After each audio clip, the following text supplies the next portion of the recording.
Well, hello there. Welcome to the Writing and Resilience podcast. I'm Lisa Cooper Ellison, your transformational and trauma informed writing coach and resident story alchemist. Right now, I am either resting, having fun, or preparing for the next season of the podcast, which will air on January 22nd, 2026. Until then, I've curated a short winter break double take season of episodes that deserve a second listen because I know that hearing them again will lead to new insights for you. And if you're new to the podcast, they're a great place to start. If you want another way to deepen your learning and prepare for a very successful 2026, you can do so by taking my free Ditch Your Inner Critic Masterclass using the link in the show notes. I wish you the happiest of holidays, and let's go ahead and dive into this episode. Welcome to Writing and Resilience, the podcast for writers who want to write and live the story that sets them free. I'm your host, Lisa Cooper Ellison, a writer, transformational and trauma-informed coach, story alchemist, and fellow traveler on the winding road of healing and creativity. Each week, I'll share tools, practices, and conversations that will help you let go of what no longer serves you as you create stories that change lives, especially your own. Together, we'll explore how to trust your creative voice, support your mental health and resilience, work with your nervous system and unique design, and stay connected to your deepest calling as a writer, even when life gets messy. It's time, my friends, to write and live the story that sets you free. I'm honored to walk that journey alongside you, one story and one episode at a time. I was introduced to Andrea Firth in 2022 through our mutual colleague, Allison K. Williams. A few months after this introduction, we met at the Hippocamp Literary Conference, and we've been in touch ever since. Andrea is one of the editors at the Brevity Blog and co-founder of Diablo Writers Workshop, where she teaches creative writing and provides developmental editing. She has an MFA in creative nonfiction from St. Mary's College of California. She was a finalist for the Missouri Review's 2021 Perkoff Prize in Nonfiction, and her work has appeared in Dorothy Parker's Ashes, Allium, and the Coachella Review, among others. During our interview, we took a deep dive into resilient editing, the difference between the essay and memoir, and what the Brevity Blog is looking for. Before we get to our conversation, I have a couple of questions for you. What small moments in your life beg to be written about? What kinds of feedback inspires you to continue? What feedback deflates you? And what might you have to say about the writing life that could benefit others? I hope you'll ponder these questions as you listen along. Now, let's get to my conversation with Andrea Firth. Hey friends, it's Lisa Cooper Ellison, your resident story alchemist and host of the Writing and Resilience podcast. I am so excited to invite you to my brand new class, Revise Your Memoir. This is a 6-part online series I created with my friend, publishing expert Jane Friedman. If you've finished a draft of your memoir and you're wondering how to shape it into the story you truly want to tell, this is the class for you. Together, we'll dig into structure, pacing, and finding your story's emotional truth. This is the kind of revision that transforms manuscripts from rough to ready. Each class comes with a detailed workbook, recordings, and real-time guidance to help you make real progress. Plus, those of you who sign up for the entire program will have opportunities to submit pieces that could be live workshopped during one of the webinars. And here's the best part. If you sign up for the entire program, you'll get a bonus session with Jane Friedman where we'll talk about getting your book ready for agents and publishers. I'll also be hosting co-writing sessions just for participants so you can build accountability, practice what you've learned, and ask questions about your project in a supportive space. If you're ready to revise your memoir in 2026, go to janefriedman.com/revise your memoir series with Lisa Cooper Ellison, or click on the link in the show notes. I look forward to seeing you in 2026. Well, hello, Andrea. Welcome to the Writing and Resilience podcast. I am so happy to have you on. Yeah, thank you very much. I'm happy to be here too. So you are a person who wears many hats. You work for Diablo Writers. You're an editor for the Brevity Blog. You do all these things. What would you like us to know about you, including about you as an essayist? Well, so first and foremost, I'm a writer and mostly essay, but I worked as a journalist for several years. So I still like to do interviews and write research and reported articles too. 7 years ago, I co-founded Diablo Writers Workshop, which has been a big part of what I do. It's a space for adult writers to work on creative writing. And I teach classes there. I do developmental editing and support what's really become a vibrant writing community. And we have other events. We host a weekly co-writing that's free. And I host a monthly session, again, free, where we work on submitting our writing to literary journals. And then I'm an editor for the blog, which I just love. And I spend a fair amount of time on that volunteer gig. Well, first, I bow to you for all of the hard work you put into the volunteer work. That is always a lot, and it is such great service to our community as, writers. And I also want to say, I know people who participate in Diablo Writers, and they're always telling me how great it is. So you have so many things that you do really well, and so many gifts that you're offering to the writing community that people should be checking out. And by the way, in case you're like, how could I check these out? Those of you who are listening, all of that will be in the show notes so that you have access to all of that. But I want to talk about essays for a second, because you see yourself primarily as an essayist. I was reading some of your beautiful essays in Dorothy Parker's Ashes. The most recent one is Secret Words. And what I love about your work is that it's so nuanced, right? So you take a simple thing like a dad giving you a secret word, or another essay that I read is about a broken window. And you take us through all of these layers of what this can be. And you always end on this like slightly unresolved note. You never do this thing which no essayist should really do, which is like, dear Rita, and here is the lesson I'd like you to learn. You have this beautiful way of pulling back and making us have a question, which I love. What would you like to say about essays and how they're doing a work that is different from, say, memoir? Great question. And thank you for the kind words about my work. And yes, you don't want an ending of an essay to wrap it up in a bow. And the moral of the story is, so I think the difference between memoir and personal essay comes down to topic in a way. Both genres or subgenres of creative nonfiction explore our lived experience.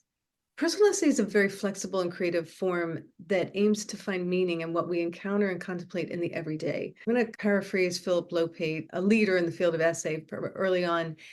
And he says it's the essay's taste for littleness, the small and humble things in life, which is the essay's strong suit. So an essay can take on any topic, anything, like a moth, just to give a nod to Virginia Woolf, and turn that into a meditational adventure. And I once wrote an essay about my kids' pet hermit crabs, but ultimately it was about much more than that. So whereas memoir will cover a period of time in a writer's life, essay can be a momentary slice of life. And essays always experimented with form and structure, which is one of the things I love about it. The other thing is, one of the requirements of essay, for an essay to work, is that the writer by the end has a recognition or a realization.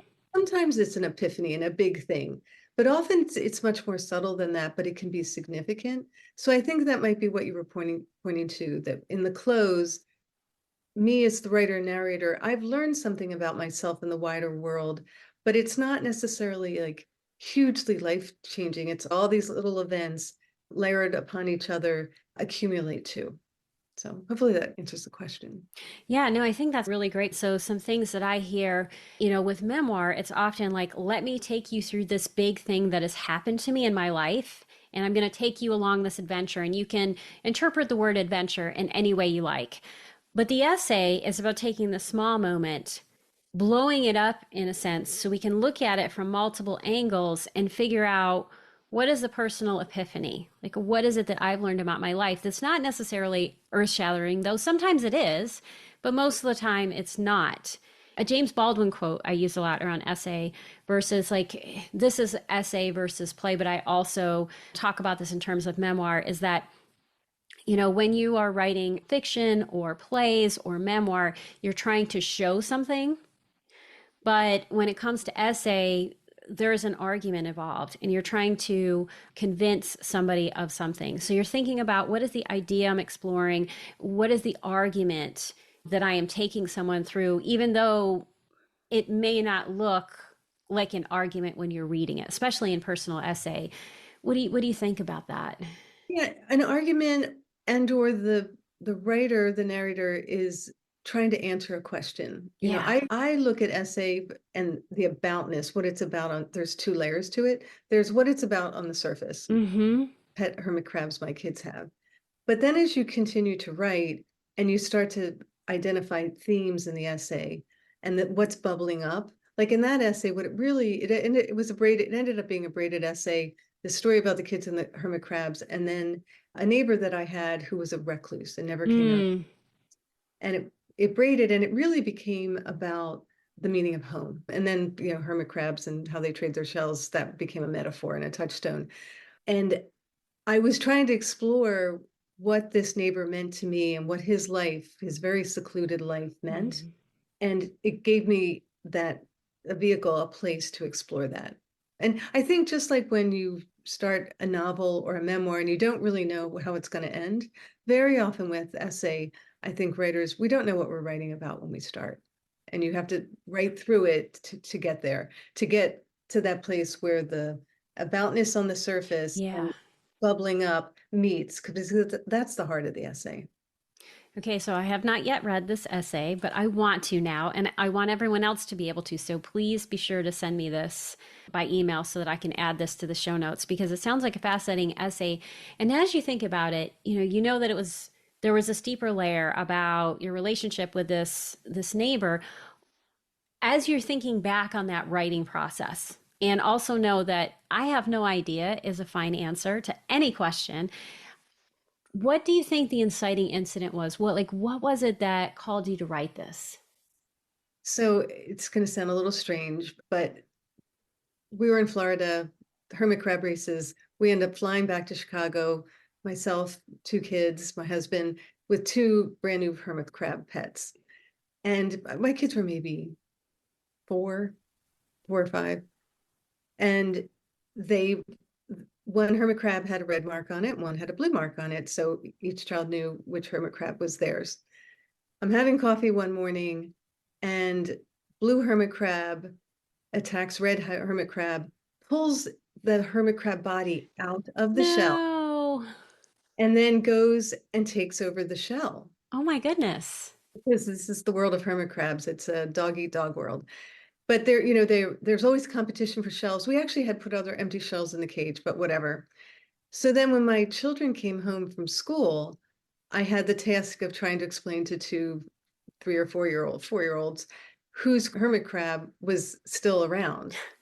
Oh no. It was quite a funny conversation because they knew blue and red and they had named them and it kind of went on for a while. So I started with that, this kind of silly little story about hermit crabs and kind of what happens in nature. And then as I kind of dug into that and thought through that a little bit more about someone coming in and taking someone else's home, the recluse, we lived in quite a nice neighborhood and he hadn't done anything to his house in decades. And Mm-hmm. everyone thought it was an eyesore. And people used to put notes on his door, like, because it was a nice neighborhood, like, hey, I could give you a good offer, buy your house. And I was quite protective of him because I had gotten friendly with him over the years. So all those things started to collide. So the inciting incidents was a hermit crab incident. And then it just seemed, as I wrote into it, I think what the writer needs to do in essay is start to consider how it connects with the wider world. I love that. So all of that happened when your kids were small. How much time passed between that incident and you deciding to write about it? So that essay I wrote, well, actually, time did pass because I wrote that essay when I was in grad school. Hmm. A bit of time had passed. I went off to grad school when my kids graduated from high school. So a good 10, 12 years. But that story had, we have these stories from our past that percolate inside of us. And I think the experience we had at that point, we had moved away and left old John, is how I referred to my neighbor. And you know what? I think he had passed away. And I think Hmm. that triggered the whole thing, that me thinking about John again and the hermit crabs, and then it all came together. Yeah, and so what I'm hearing is that, when we're thinking about essay, sometimes we feel this desire to talk about what's happening right now, especially if you're trying to publish, say, for a larger venue, like, making something timely. But often, like, looking at the past can be a really helpful way to think about this work because you have that distance. And you recently had a quote on your Instagram from this beautiful poem by Natalie Diaz that you said created this prompt in your mind around writing about the wound. And so I think there's a way that we can write about the wound, and that experience may not necessarily have a wound, but there's a charge there, right? There's something that we're still trying to explore, and that can be a great way to do it. Yeah, I often with teaching and then with myself derive prompts from what I read. So I'll read about something, I'll read a published essay, a poem, and then share that. And then whatever the core of that poem or Mm-hmm. is, I'll say, write about a wound, or it could be something more basic. Write about a department store because the story was about a department store. I just used that prompt the other day. We did an icebreaker and I said, tell me a department store or a mall or some sort of shopping experience from when you were young. And we went around. And then I said, the prompt was write about something that's from your childhood that's disappearing because department stores are disappearing. Yeah, they are. Yeah, so you could write about it specifically about your department store experience or something else that's disappearing. So I think prompts can really motivate us to pull from our past and bring it forward. Yeah, I love that. And I think that's a really nice frame for what prompts can do because sometimes people feel like prompts are useless. Like, oh, you're getting me to talk about this random thing. And like, people either love prompts or they hate prompts. But this is like a gorgeous way that you can take a prompt and make it really relevant. And speaking of prompts and students, you teach, we're talking today about resilient editing. And I think the only way we can get to the resilient part is by talking about some of the problems that people sometimes have. And so I also work as an editor. I also teach. And so I'm pretty well versed in the kinds of issues my students face. I'm curious to know what common struggles do you see with your writers that you work with? Well, so I primarily teach creative nonfiction, essay, memoir. And I think what students struggle with is a lot of what we just talked about is aboutness. Like Yes. it's about. And it's that movement from here, this happened to me. I want to tell you, Mm-hmm. like, I just went to see the eclipse. I want to tell people about that experience. A lot of people went to see the eclipse. So it's taking that the next step, moving from what it's about on the surface, and then how does that connect to the wider world, and how do the themes, like you have to kind of dig deeper and then start looking for meaning and connection. So even small, humble things like pet hermit crabs can go deeper into an exploration of what is home.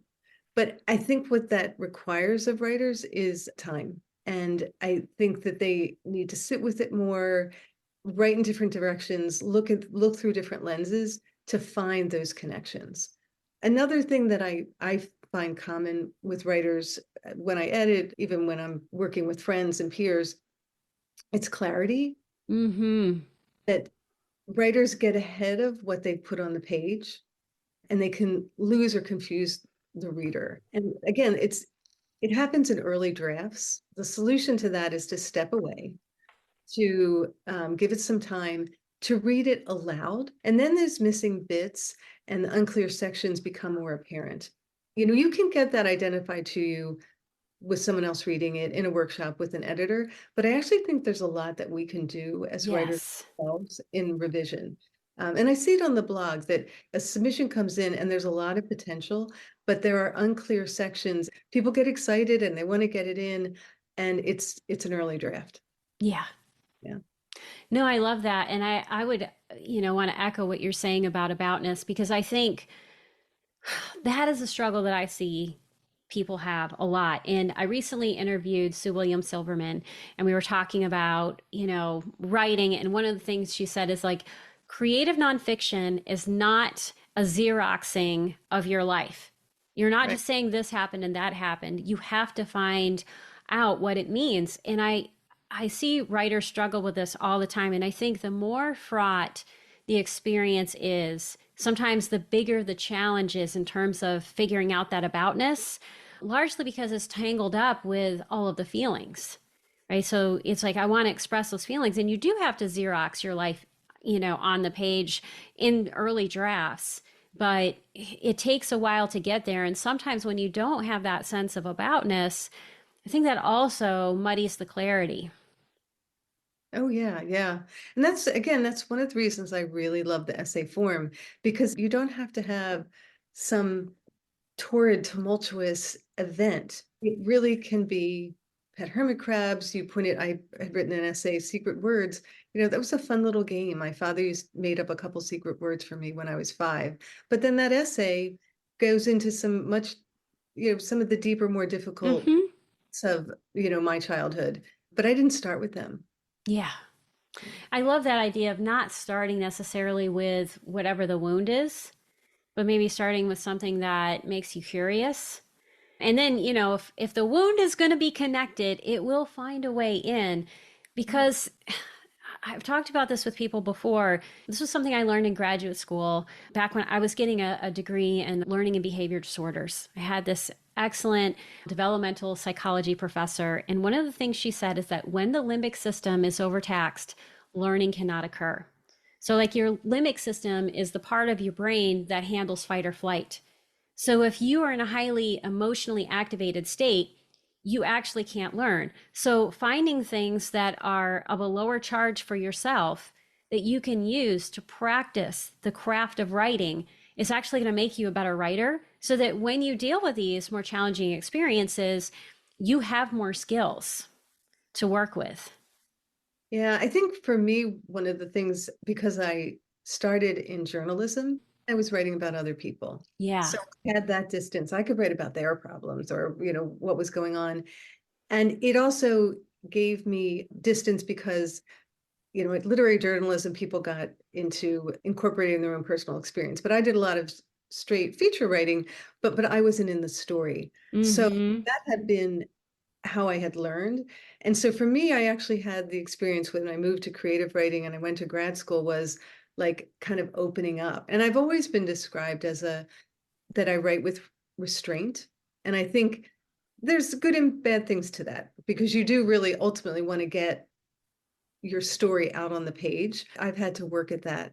Yeah, it's something, and I'm always impressed by the writers that really spill it out, but you do need to find a balance. Yes, absolutely. And I've worked with many a journalist in recovery, as I call them sometimes, when it comes to creative nonfiction, because it is a common challenge if you have worked in journalism and you have completely walled yourself off from the story because that's what was required for that genre. To then insert yourself can feel taboo, Right, right. like you're breaking some fundamental rule. Yeah. And I do tend to, not every essay, but I do like the braided form, because I can have a section that's my story and then the next section might be researched, or, Mm-hmm. could tell my pet hermit crab story, my time with my kids. And then I can talk about John and how difficult that was and what was going on culturally and Mm-hmm. 90s and all the money and the houses and real estate. And then I could go back to the story of my kids. So sometimes structure can help you with that too. Yeah, and I love what I hear in that also is that the braided narrative is a structure where you have two separate stories and you're them together. And the way you weave them together creates the super story, like something else that you couldn't say otherwise. But that there's a way that in the braiding, you create relief. So you can have emotional charge and then remove to something that, is lighter, and then kind of juxtaposing those two kinds of writing. Yeah, now, maybe we can throw this into the show notes. For the folks that are interested in braided essay, Lily Danziger did an essay for the Brevity blog about writing a braided essay. So the one story was, this is how a braided essay happens. The other story is it happens to be about the eclipse, but it gets into some deeper, darker personal things. So, Mm-hmm. that juxtaposition is so well done. And then on top of it, you leave knowing how to write a braided essay. It's just brilliant. I will definitely add that to the show notes. And shout out to Lily Danziger because she is a fantastic writer and essayist. So I'm so glad that you brought that up. And it's also so timely since we're recording this the week after the eclipse happened. And we were both in the path of totality down in Texas. Yeah. A really great experience. I would say once in a lifetime, but since the cloud cover came in just after totality, and neither of us were able to see the moon retreat out the other side, I may have to chase that again, even if I have to wait till, what is it, 2044, the next time it crosses the US, because it's going to cross right over San Francisco, where I live. Very cool. Well, I may be there with you. Well, I'll be a little old dear by then. I'll be 82, but hopefully I'll still be kicking. I'm sure you will be with all because you're a swimmer. So you do all of the swimming and you are very physically fit. And you know what I would say is I'm also thinking of going to another eclipse because we had some cloud cover. I feel like I cheated because I had a perfect view of totality in 2017. Like I saw all of it like for the whole time, and like my goal with this one was like I want to see it longer. Like I wanted more, and of course I got shorter, which is the irony of like, you know, chasing celestial events and weather. But yeah, so I mean, I think there's a story in there for both of us. I definitely agree there. And also that makes me think about, you know, there's the structure and there's these early essays, and I want to get into thinking about resilient editing. Like how can we as coaches or editors support resilient editing, and also how can writers tap into that resilience as they're working on their own work, because just as you said, there is so much that the writer can do themselves. But before we get into that conversation on resilient editing, I have a question for you. That's how many drafts on average do you think an essay that you're writing goes through? Well, I'm a big reviser. I'm a big reviser. And I think essays, especially the ones that I'm putting out into literary magazines, it's not uncommon for an essay to take a year. I don't want to scare people, but 30 or 40. That is a great answer. And it aligns with what some other people have said. And I would say, you know, I tell people this all the time, like depending on what I'm doing, it could be a minimum of 10 drafts. Minimum, but often 20 or 30 drafts is common. And I think it's really important for new writers to hear more established writers share this, because it also, you know, for some people it can be really scary, like, oh my gosh, you mean I'm gonna have to write this again and again? But it also normalizes that process, and it can make you feel a little better about the fact that yeah, you're not going to get it on the first draft or the first few drafts because you're not supposed to. Yeah. And I mean, the drafts toward the end, it can be minor changes where you're Exactly. language and you're really, really refining and looking at every word. But I think quite easily up to 10 to really get the bones of it down. Mm-hmm. There's going to be a metaphor that it's there, that it's in place, the structure's defined, the beginning, the middle, the end, easily 10. Oh, yeah. And I mean, I don't know about you, but most of the essays I write, I don't know the aboutness.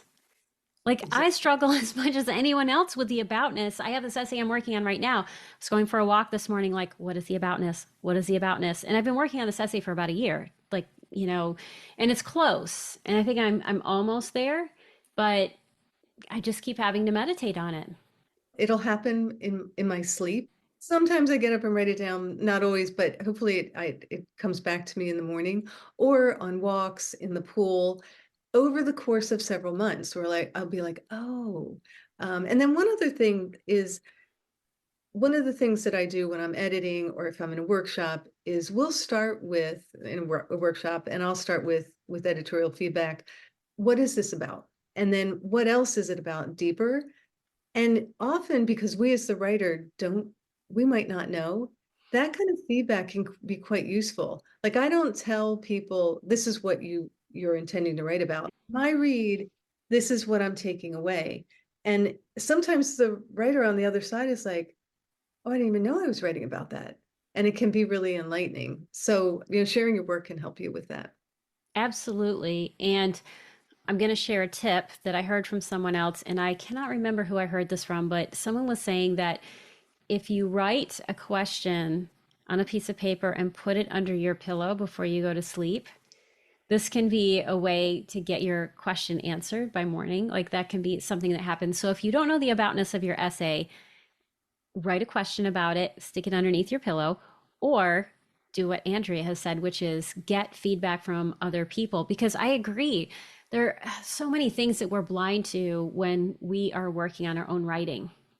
Yeah, and ask for the feedback. Be specific what themes you're seeing and where the deeper aboutness. Like have whoever you ask to read answer your question specifically, because otherwise, they could give you good feedback, but it could be going in different directions. Yes, I think that's really important. And you and I were talking about some of the languaging we use when it comes to editing other people's work or working as a teacher. Like I use the word invitation. You have a different word, which I'll allow you to share in a second. But it's like keeping it open ended and really reflecting things back to the writer so that the writer can say yes or no versus feeling like we have told them what it is. Right, right. Well, you mentioned resilient editing, and I love that phrase and that concept. So one of the things with feedback and editing, I think it's really important to start with highlights of the piece. Mm-hmm. What's lighting up on the page? Where is their writing craft at work? And I think you will always, we want to support ourselves and other writers from the start. Um, Yes. and so in workshops, I usually have a writer read an excerpt of the piece that we've already read so we can hear it in the writer's voice and so that they have ownership from the start. It's just a nice way to on-ramp. And then the next thing we do, and in an editorial letter, I do it through writing, but in workshop, we give a round of applause because it's hard to write and it's, taking that next step to then share your work. That can be a little bit scary. And then we move to highlights. And I do this as an editor, but in workshop, I think it's essential to be very specific. Yes. People in the audience, the peers, point to the passage on the page, say what the writing craft is, because that kind of feedback, that specific feedback about what's working, that lifts the writer up. That encourages them, that gives them confidence, that shows that they're competent. And it's more valuable than saying, hey, I just love the whole thing. It really doesn't help the writer move forward. And then as far as invitations, the word I use next after we've gone over highlights is opportunities. As a developmental editor, I'm more prescriptive. That's my job. But I still, like you, I always say, I'm one reader. And I'm offering these thoughts to you as opportunities, but this will be your choice to make because it's your piece. You're the writer. And again, I try and give the feedback within the framework of craft. So you're giving the writer like a map, a guide, Yes. you know, this line worked great. I'm just wondering what it would, could repetition be an opportunity here? And not tell them how to do it, not write it, but try and give them options. Absolutely. I think having some guideposts around what you can do, how you can do it is really helpful. And I love that you start with what's going well because writers can learn as much from what's going well as they can from constructive feedback. A lot of writers be like, well, just tell me what's wrong, and or sometimes they don't want you to tell them what's wrong. They want to know that it's brilliant, which is never one or the other. But learning what you do well so you can capitalize on it and do it again.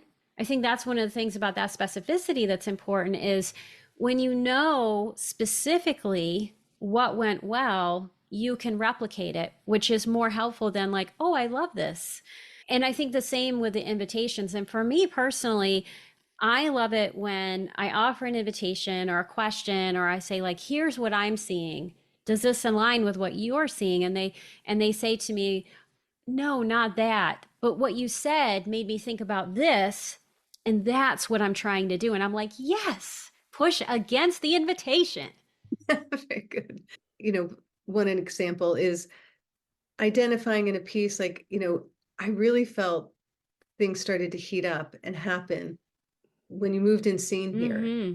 I wonder if there's an opportunity to start the piece here. Because Yes. it started with the positive that the writer can accept and be happy about. Like, yeah, the craft is working here. So then the suggested opportunity makes more sense. Mm-hmm. Absolutely. I often ask people, especially if I'm doing like a workshop, where does it come alive? Yeah. Because that's the place with a lot of energy and charge and we are invested.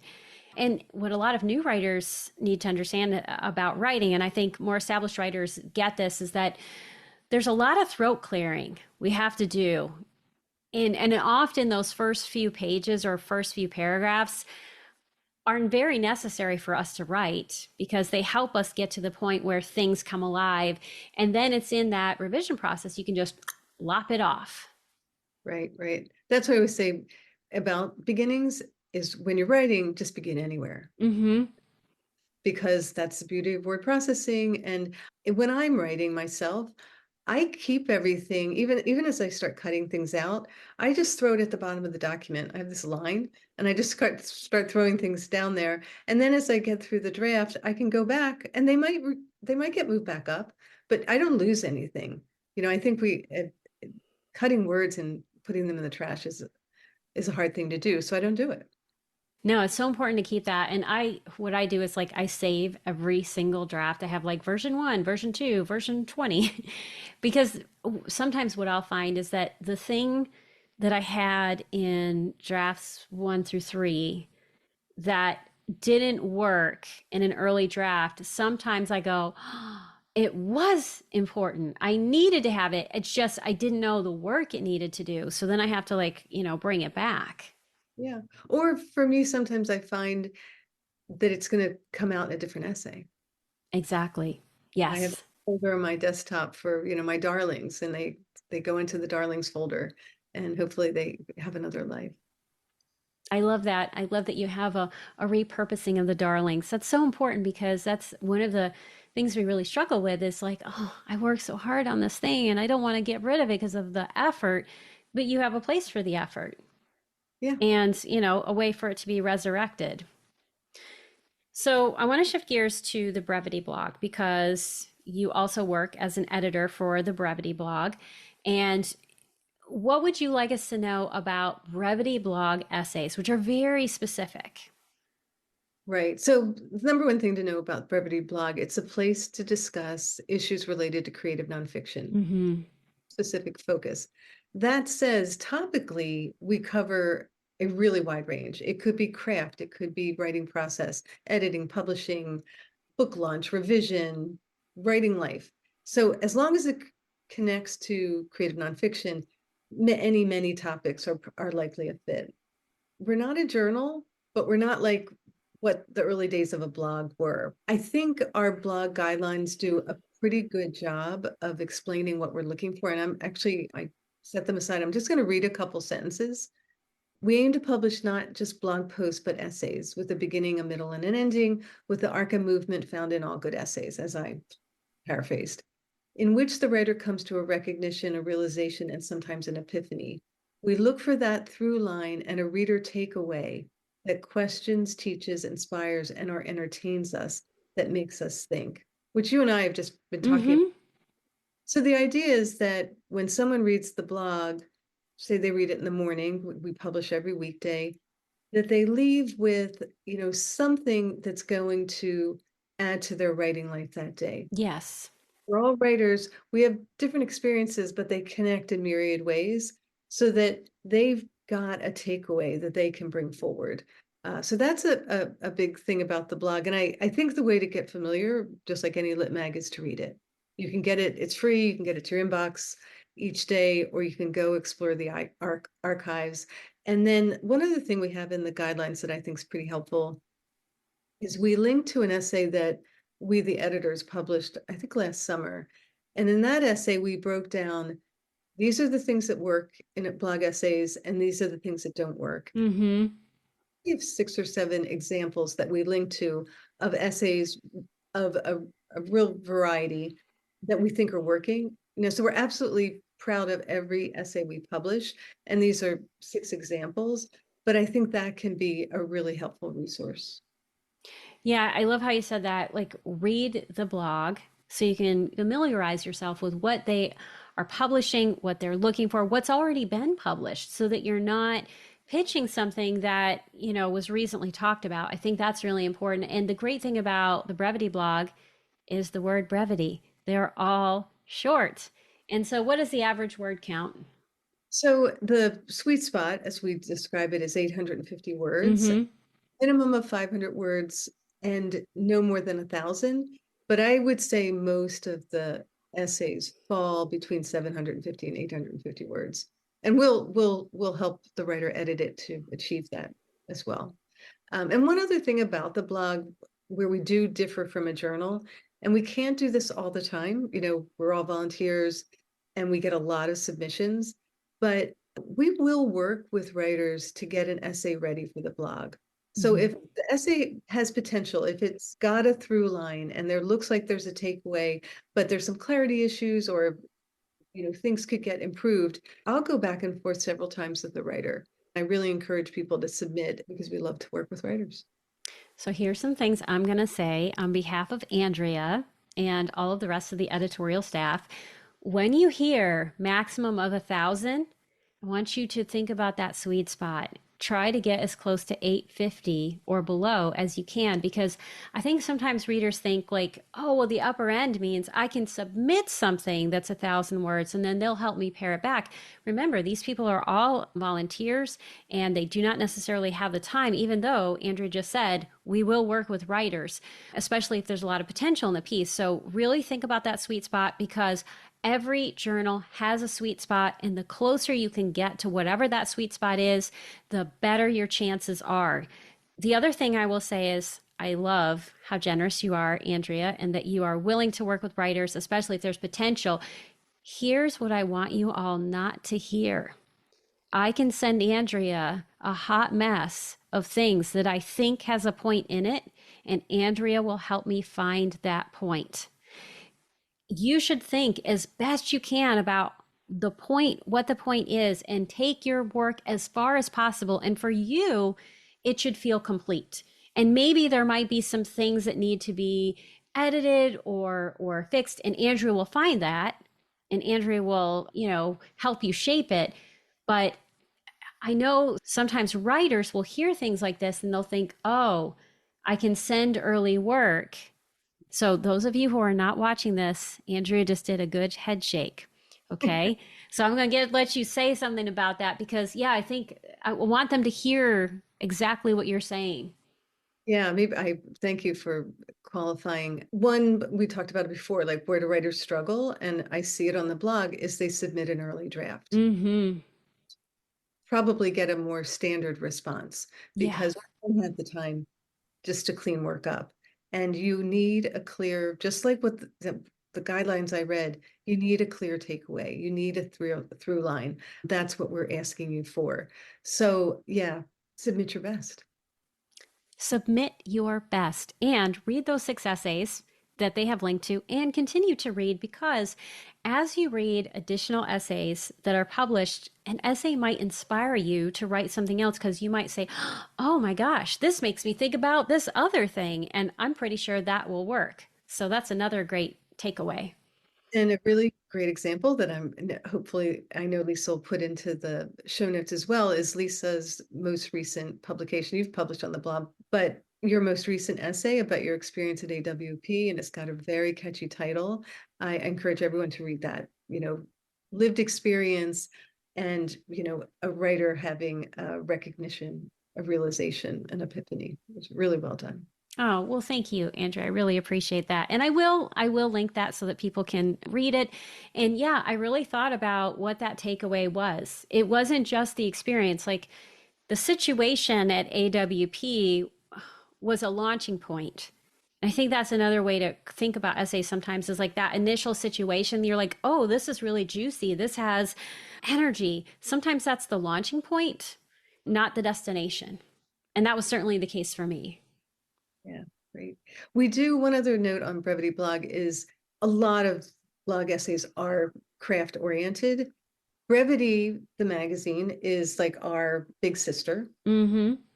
Brevity used to publish craft essays, not academic craft essays, but like beautifully crafted craft essays by people like Beth Kephart and other great Yes. writers. The craft essay part of Brevity is now been folded into the blog for a couple of good reasons, and it's more opportunities for these craft essays to get published. So writers can keep that in mind. You couldn't be writing about personal experience, and our craft essays often incorporate personal experience. But if you have a teaching background or you just you've done a close read on some other piece of writing and you want to put together a craft essay, we now publish those on the blog as well. Not that we kind of always Mm. have, but I'm just saying we've rolled over what was on Brevity into the blog. I love that. So yeah, so if you're a teacher, you should be looking and look for craft essays and see, what has been explored. And I think that post by Lily Danziger sounds like a great one. That's kind of a hybrid. I mean, I've got all of the stuff in it, so that will be really great for people to look at. And then there are tons of others on there. So if people want to connect with you, learn more about you, think about the blog, because we could talk forever, but life has to go on and the podcast episode has to end. What are the best ways for people to connect with you and also connect with Brevity if they want to make a submission?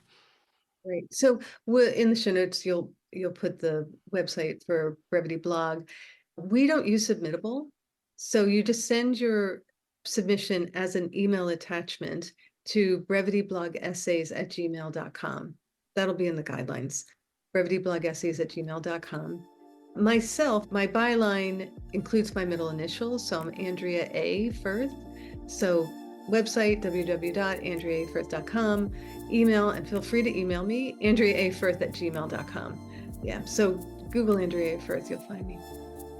And you will also find her on Instagram and Facebook. I'm on LinkedIn. I'm not on Twitter or X, sorry. And Diablo Writers Workshop. You can find more about me there. And definitely check that out because Diablo Writers has some really great newsletters. So even if you're not in the area, because you are teaching in the Bay Area, I get the Diablo Writers newsletter and you always have great resources. So it's something you can definitely subscribe to. And even if you're not in the area, you will benefit from it. Well, thank you so much, Andrea, for being on the podcast today. It is so delightful to talk with you. As always, I am so grateful for your time. Yeah, a pleasure, and thank you for the invitation. If you love this episode, here are 3 simple ways that you can keep this show thriving. 1, subscribe to the show on Apple Podcasts, Spotify, YouTube, or your favorite podcast platform so you never miss an episode. 2, leave a 5-star review so others can find the show. 3, join my engaged dynamic community by signing up for the Writing Your Resilience newsletter. As a thank you, you'll receive a free copy of Ditch Your Inner Critic, 5 tools to transform self-doubt into self-support. Until next time, remember that your story matters. As you write and connect with the truest, most authentic version, you become not just the writer, but the person you're meant to be. And that, my friends, is the real freedom writing can offer.